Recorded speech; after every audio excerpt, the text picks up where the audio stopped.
अस्सलाम वालेकुम नाज़रीन, प्रोग्राम अंदर की बात मुज़म्मिल सोहवती के साथ मैं हूँ आपकी मेज़बान इकरार यास। हमारे साथ मौजूद है आपके पसंदीदा तज्ज़िया-निगार मुज़म्मिल सोहरवर्दी।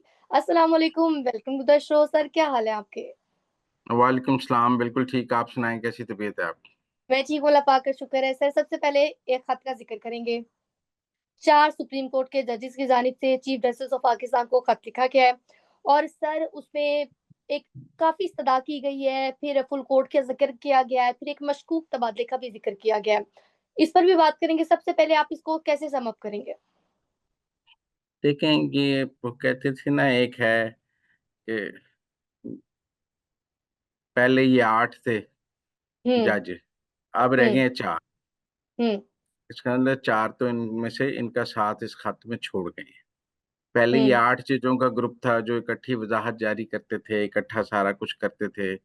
एक चीफ जस्टिस की हलफ वो काज़ी फ़ाइज़ ईसा के फेयरवेल में भी नहीं गए थे, ये 8 थे। अब हुँ, रह गए हैं 4, 4 इनका साथ छोड़ गए हैं।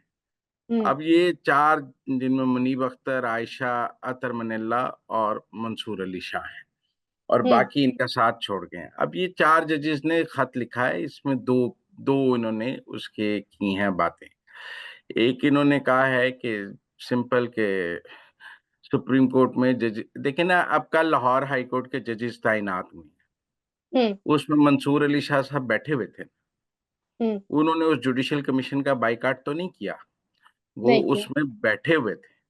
तो हुँ, या तो वो कहें ना कि जब तक 26वीं आईनी तरमीम का फैसला नहीं होता, मैं जुडिशियल कमीशन के किसी इजलास में शिरकत नहीं करूँगा, मैं उसका बायकॉट करता हूँ। लेकिन वो मुनीब अख्तर जुडिशियल कमीशन के इजलासों में शिरकत करते हैं।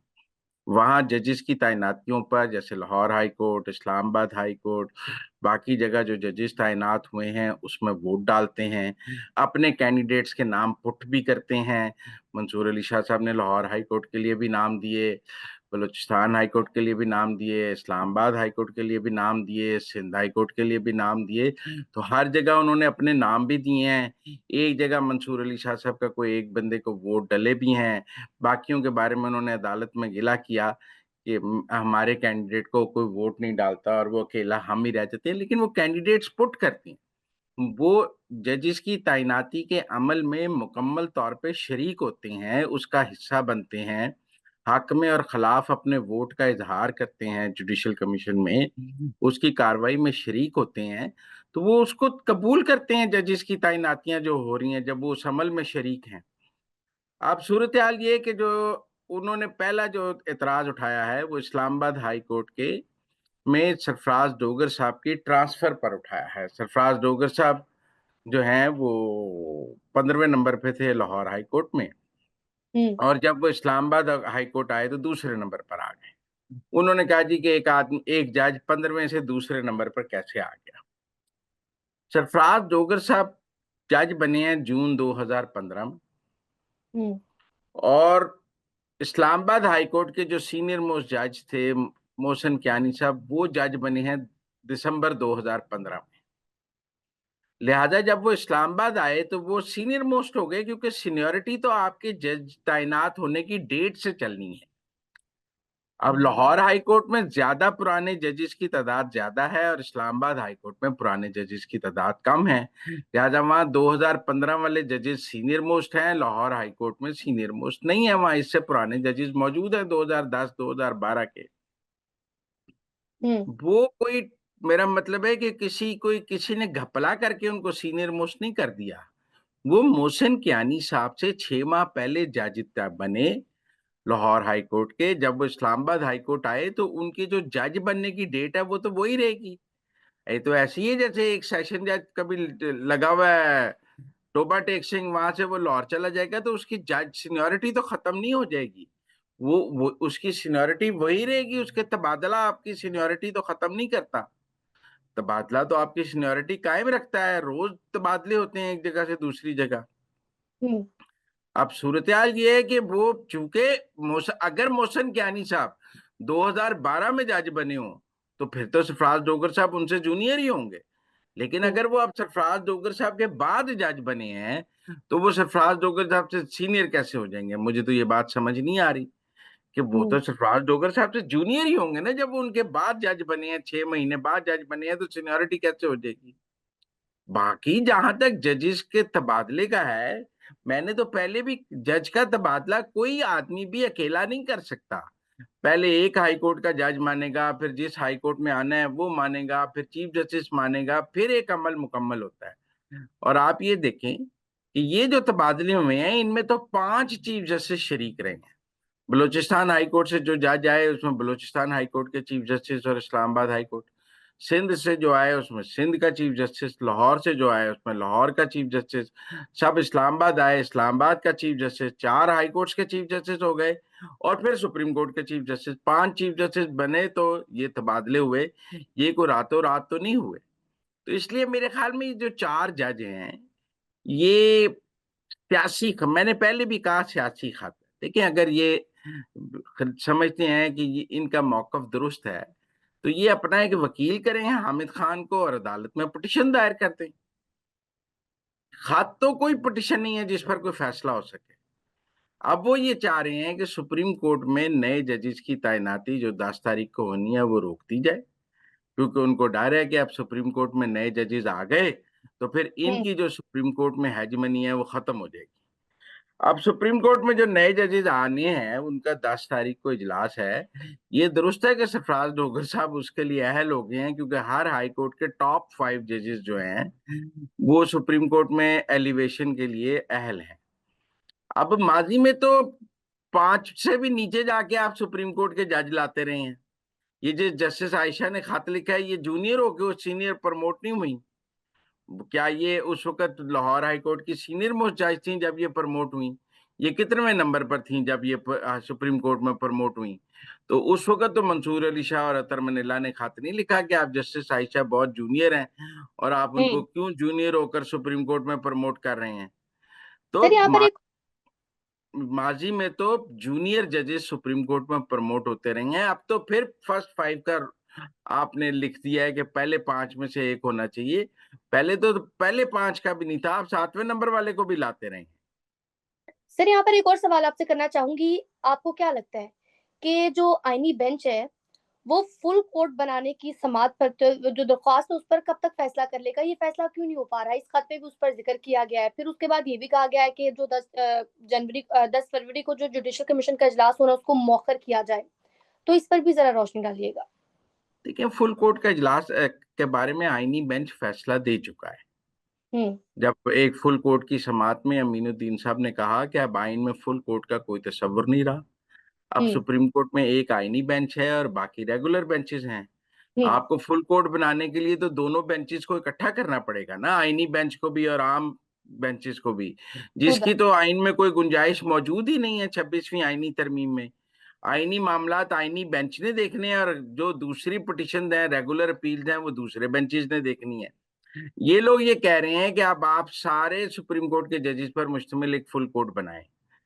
ये क्यों नहीं मान रहे कि 26वीं आईनी तरमीम जब तक फील्ड में मौजूद है तब तक तो आईनी मामलात आईनी बेंच ने देखने हैं। फुल कोर्ट कैसे बन सकता है? फुल कोर्ट एक गैर आईनी काम होगा। फुल कोर्ट बनाने के लिए पहले आपको 26वीं आईनी तरमीम मुअत्तल करनी पड़ेगी, उसको खत्म करना पड़ेगा, फिर ही आप आईनी फुल कोर्ट बनाएंगे ना। आइन ने तो फुल कोर्ट बनाने का रास्ता रोक दिया है। उसने कहा है कि आईनी मामलात आईनी बेंच देखेगा और वो आईनी बेंच जो है वो जुडिशियल कमीशन बनाएगा। जुडिशियल कमीशन ने एक 7 रुकनी एक आईनी बेंच बना दिया है। अब कोई भी आईनी मामला अगर किसी फुल कोर्ट में जाएगा तो वो एक गैर आईनी बात होगी, क्योंकि आइन में उसकी गुंजाइश मौजूद नहीं है। आइन ने तो कहा है कि अब आईनी मामला आईनी बेंच देखेगा। और जब आईनी बेंच, अब यहाँ तो जुडिशियल कमीशन जो है, जो आईनी बेंच बनाता है, वो सुप्रीम कोर्ट के सारे जजेस पर मुश्तमिल एक आईनी बेंच बना दे तो ही फुल कोर्ट बन सकता है ना। उससे पहले तो फुल कोर्ट नहीं बन सकता। मेरे ख्याल में तो चीफ जस्टिस या अफरीदी के पास भी अब फुल कोर्ट बनाने का इख्तियार नहीं है। फुल कोर्ट बनाने के लिए जो आईनी बेंच बनाने का इदारा है जुडिशियल कमीशन, वो तमाम सुप्रीम कोर्ट के जजेस पर मुश्तमिल एक आईनी बेंच बनाए। वो आईनी बेंच होगा, फुल कोर्ट नहीं होगा। उसमें जज जितने मर्जी हो जाएं, 17 हो जाएं, 18 हो जाएं, 20 हो जाएं, 15 हो जाएं, वो एक आईनी बेंच होगा, फुल कोर्ट नहीं होगा। आप उसमें सुप्रीम कोर्ट के सारे जजेस डाल दें तब भी उसको फुल कोर्ट नहीं कहा जाएगा, उसको आईनी बेंच ही कहा जाएगा। क्योंकि अब मुकदमात आईनी बेंच ने सुनने हैं। अब फुल कोर्ट का तस्वुर आईनी बेंच ने खत्म कर दिया है। अब कोई आईनी बेंच नहीं बन सकता। अब 26वीं आईनी तरमीम के तहत आईनी मामलात आईनी बेंच ने देखने हैं। उसने 26वीं आईनी तरमीम को अभी मुअत्तल नहीं किया। हाँ, हम्म। आईनी बेंच जो है वो 26वीं आईनी तरमीम को पहले मुअत्तल कर दे। जब 26वीं आईनी तरमीम मुअत्तल हो जाए उसके बाद चीफ जस्टिस फुल कोर्ट बना दे तो वो एक रास्ता मौजूद है, लेकिन उसके लिए पहले आपको 26वीं आईनी तरमीम मुअत्तल करनी पड़ेगी। और मैंने पहले भी कहा है कि अगर अदालत ने 26वीं आईनी तरमीम को छेड़ने की कोशिश की, पार्लियामेंट रातों रात दोबारा पास कर देगी। ये 26वीं आईनी तरमीम पे तो सारी पार्लियामेंट इकट्ठी खड़ी है। आज मौलाना फजलुर रहमान भी खड़े हैं, सारे वोट अपनी जगह मौजूद है। जिन्होंने 26वीं आईनी तरमीम को वोट डाला है वो ये थोड़ी कह रहे हैं हम दोबारा वोट नहीं डालेंगे। वो कह रहे हैं हम 10 दफा इस आईनी तरमीम को दोबारा वोट डालेंगे और पार्लियामान इस आईनी तरमीम के साथ खड़ी है। कोई डिवीजन तो नहीं है इस आईनी तरमीम के हवाले से। लिहाजा सारा जो परेशानी का आलम है वो ये है कि 10 तारीख को सुप्रीम कोर्ट में नए जजेस आ जाएंगे और ये जो हम ख्याल जजेस हैं जिन्होंने वहां एक ग्रुप बनाया हुआ था, एक लॉबी बनाया हुआ था, इनको लगता है कि इनकी अक्सरियत टूट जाएगी। वैसे तो इस हम्म। खत पर असूली तौर पर 8 लोगों के दस्तखत होने चाहिए थे और हम सब समझते हैं कि 8 जज इकट्ठे हैं। अब 8 में से 4 रह गए हैं तो ये भी एक खबर है। ये 4 जजेस ने उनके साथ खत पर दस्तखत करने से इनकार किया है और ये सिर्फ 4 जजेस ने खतों पर दस्तखत किए हैं। बाकी 4 जजेस ने इन खतों पर दस्तखत करने से इनकार कर। जिस तरह 8 से 4 हुए हैं तो आगे जाके भी क्या पता और कम हो जाए तादाद। सर आगे बढ़ेंगे, अब बात करेंगे 8 फरवरी को लेकर। तो 8 फरवरी को यौम स्याह मनाया जाएगा पाकिस्तान तहरीक इंसाफ की जानिब से। और आपसे ये पूछना चाहूंगी, आपको क्या लगता है सवाबी में जो जलसा होगा वो कितना कामयाब होगा? क्योंकि जुनैद अकबर साहब पर हम देख रहे हैं कि अब प्रेशर भी होगा क्योंकि उनकी सदारत में ये पहला जलसा होगा। इस मुतालिक क्या कहना पसंद करेंगे? देखें, अगर उन्होंने यौम स्याह का ऐलान किया है तो हुकूमत ने भी तो यौम तामीर और तरक्की का ऐलान किया है। यहाँ तो आप सवाल ऐसे करती हैं कि जी हुकूमत यौम तामीर और तरक्की बना रही है और तहरीक इंसाफ यौम स्याह मना रही है, तो दोनों में से कामयाब कौन सा होगा? कोई हम्म। कंपैरिजन कर लेते हैं उसका। आपको तो हम्म। लगता है हुकूमत यौम तामीर और तरक्की नहीं मना रही है, आज सिर्फ तहरीक इंसाफ यौम स्याह मना रही है, तो ऐसी सूरत हाल नहीं है। लेकिन देखे ना जी, गवर्नमेंट ने कल यौम तामीर और तरक्की का ऐलान किया है और आप कहेंगे तहरीक इंसाफ ने यौम स्याह का ऐलान किया है। तहरीक हम्म। इंसाफ का यौम स्याह का एक जलसा है सवाबी में, वहां उनकी हुकूमत है। और कल से आईजी को तड़ियां भी लगाई जा रही हैं अडयाला से कि आईजी ने कुछ किया तो उसकी जान निकाल देंगे। आईजी केपीके की बुलिंग शुरू कर दी गई है, जो पुराना तहरीक इंसाफ का काम है कि अफसरों को नीचे लगाने के लिए उनकी पॉलिटिकल बुलिंग की जाए ताकि अफसरों को दबाव में रखा जाए। तो वो political bullying of the IG KPK कल से शुरू हो चुकी है और वो अब पॉलिटिकल बुलिंग उनकी की जा रही है। अब कल शवाबी का जलसा कितना भी बड़ा हो जाए, वो अपनी हुकूमत में उनका जलसा है, उससे क्या फर्क पड़ता है? हम्म। लाहौर वाले जलसे से वो भाग गए हैं। पूरे पाकिस्तान में और कहीं भी यौम स्याह नहीं मनाया जा रहा। 8 फरवरी को एक जलसा है सवाबी में, उससे क्या फर्क पड़ता है? जी। देखिए ना, अपनी वो कहते हैं अपने घर में तो चूहा भी शेर होता है। अपनी हुकूमत में जलसा कर रही हैं, उससे क्या फर्क पड़ता है? मेरे ख्याल में उससे कोई फर्क नहीं पड़ता। बस ठीक है, वो शायद जलसा कर लें। वो जलसे की कोई पॉलिटिकल अहमियत अहमियत ही नहीं है। वो अपनी हुकूमत, वो कोई मुज़ाहमती जलसा नहीं है, वो एक मुफ़ाहमती जलसा है जो वो अपनी हुकूमत के ज़ेर असर कर रही है। मैंने तो पहले भी कहा है कि वो केपी में जितनी मर्जी पॉलिटिकल एक्टिविटी करें, किसी को क्या प्रॉब्लम है? लाहौर में पाकिस्तान न्यूजीलैंड का मैच है, पूरी कौम क्रिकेट का मैच देखेगी पाकिस्तान न्यूजीलैंड का। हुकूमत यौम तामीर और तरक्की बना रही है। हुकूमत अपनी 1 साल की कारकर्दगी लोगों के सामने लाएगी कि हमने महंगाई कम की है, हमने रिजर्व्स बढ़ाए हैं, हमने मईशत को ठीक किया है, पाकिस्तान की मईशत दुरुस्त सिमत में जा रही है। आज फिच की भी रिपोर्ट आई है। आम आदमी भी अब कह रहा है, मरियम नवाज अपनी कारकर्दगी बताएंगी, शहबाज शरीफ अपनी कारकर्दगी बताएंगे। तो एक तरफ कारकर्दगी बताई जाएगी और एक तरफ बयानिया बनाया जाएगा। कारकर्दगी और बयानिया दोनों आपस में लड़ेंगे। कारकर्दगी, एक हुकूमत, कोई हुकूमत के पास दिखाने को कारकर्दगी है कि उन्होंने 1 साल में क्या किया है और उन्होंने क्या क्या काम किए हैं इस 1 साल में। वो कौशे यौम शारी। वो यौम स्याह मनाएंगे, वो बताएंगे कि हमने रिजर्व्स इतने बढ़ा लिए हैं, हमने महंगाई इतनी कम की है, हमने रुपए की कदर को कंट्रोल रखा है। अब कोई डॉलर 2 रुपए 3 रुपए रोज नहीं बढ़ता। अब डॉलर की रेट के ऊपर पाकिस्तान में कोई बात नहीं करता। वो कहेंगे कि हमने स्टॉक एक्सचेंज 1 लाख से ऊपर पहुंचा दी है। वो कहेंगे कि हमने यौम स्याह मनाया है। कौम ने फैसला कर लेना है कि कौम ने 1 साल की कारकर्दगी को देखना है या यौम स्याह को देखना है। कौम ने हुकूमत को 1 साल की कारकर्दगी पर इत्मीनान का इजहार करना है। बाकी मैंने पहले भी कहा है कि जो सूरत हाल है वो ये है कि पूरे पाक उन्होंने यौम स्याह पूरे मुल्क में ऐलान किया है ना। यहाँ हुँ, तो कल पाकिस्तान की गली गली मोहल्ला मोहल्ला शहर शहर लोग निकले और यौम स्याह मनाए।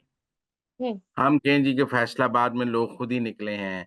हम कहें जी सियालकोट में भी लोग निकल आए। हम कहेंगे जी कि कराची में लोग निकल आए। हम कहेंगे जी सक्खर में लोग निकल आए। हम कहेंगे जी मुल्तान में लोग निकल आए। डेरा गाजी खां में निकल आए।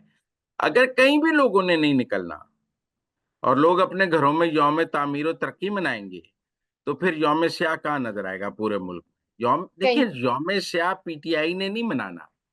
इस मुल्क के इंतखाबात के नताइज अवाम ने कबूल या ना कबूल करने हैं।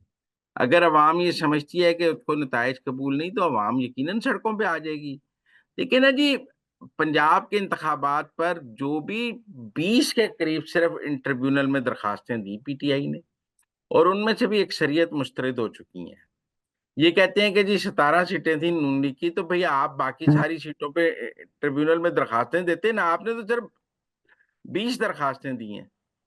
वो हुँ, एक दिन मलिक अहमद खान ने कहा ना कि अगर पीटीआई की जितनी दरखास्तें हैं सारी कबूल भी कर लें, फिर भी क्या होगा? फिर भी नून लीग की हुकूमत कायम रहेगी। जितनी उन्होंने इलेक्शन ट्रिब्यूनल में दरखास्तें दी हैं, वो सारी कबूल कर लें, फिर भी जो है वो कायम रहेगा सारा कुछ।